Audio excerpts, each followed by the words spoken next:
e chego mais tarde ainda porque eu faço hora extra pra te manter nesse colégio. Eu não vou te bater, não vou te dar nenhum tipo de castigo, eu só vou simplesmente falar, eu só vou mostrar pra você o quanto eu me dou, tipo, enquanto eu tô me doando pro seu futuro, enquanto você não tá levando a sério. Então isso pra mim me rasgou por dentro e depois disso eu comecei a perceber o quanto o que meu pai fazia por mim era importante. Eu nunca tinha percebido isso. E no ano seguinte eu, era um outro Murilo. E eu realmente foquei. O sonho de meu pai era que eu passasse na universidade pública. E aí, em 2015, eu terminei o colégio em 2014. Em 2015, eu consegui a tão sonhada aprovação.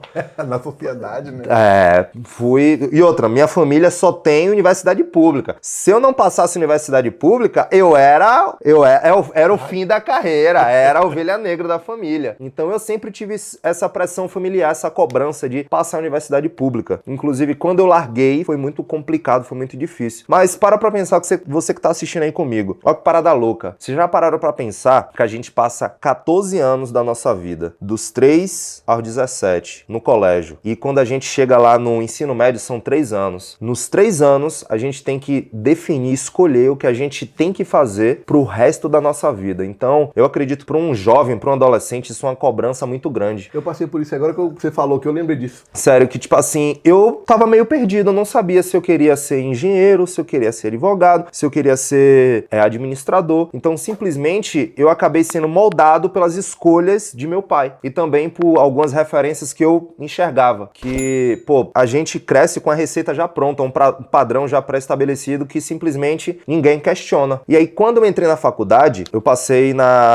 primeiro na UFBA, estudei, menos de um mês, e aí não era aquilo que eu realmente queria, e depois eu passei na UFES, que é a Universidade Estadual de Feira de Santana. Minha carteira eu nem trouxe, eu tenho um cartão até hoje. Inclusive, vou deixar a foto aqui, ó. Esse editor é brabo demais. Esse cartãozinho até hoje aí, ó. Até hoje aí. Tem que respeitar esse editor. Eu tenho esse cartão até hoje, eu sou da turma de 2015. Eu comecei fazendo engenharia na UFES e eu até gostava, me identificava, que eu falei que eu me identificava por cálculo. Só que depois eu comecei a perceber que a conta não fechava. Eu sempre fui um cara eu sempre fui um jovem ambicioso. E outra, ambição não é algo ruim.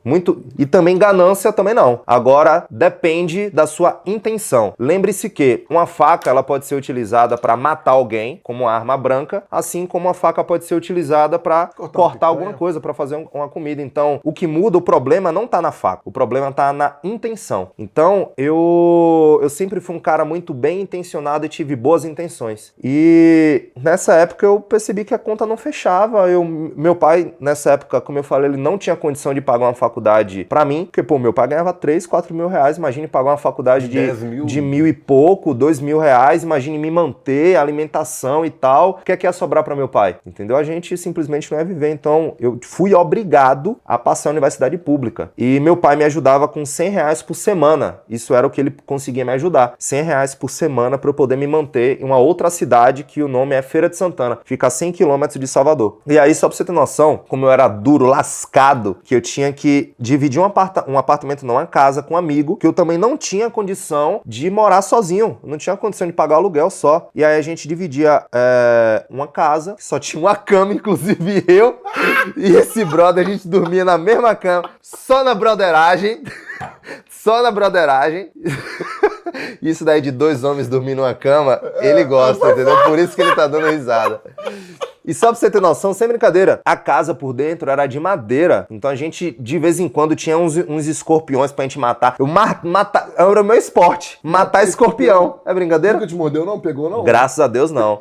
E nessa época, eu recebia 100 reais por semana pra me manter. Que era transporte, alimentação, na época eu também treinava e tal. E aí o que é que acontece? Eu era obrigado a fazer as refeições na faculdade. Porque se eu tomasse café, almoçasse e jantasse em outro lugar, meu dinheiro não ia dar. Eu não tinha como almoçar todos os dias em um restaurante. Imagine, um PF, um café da manhã, um jantar. Pô, quanto de refeição por dia? 20 reais? Ei, como é que eu vou voltar pra casa? Como é que eu vou fazer outras coisas? Como é que eu vou imprimir? Porque a vida do universitário é só na casa da Xerox.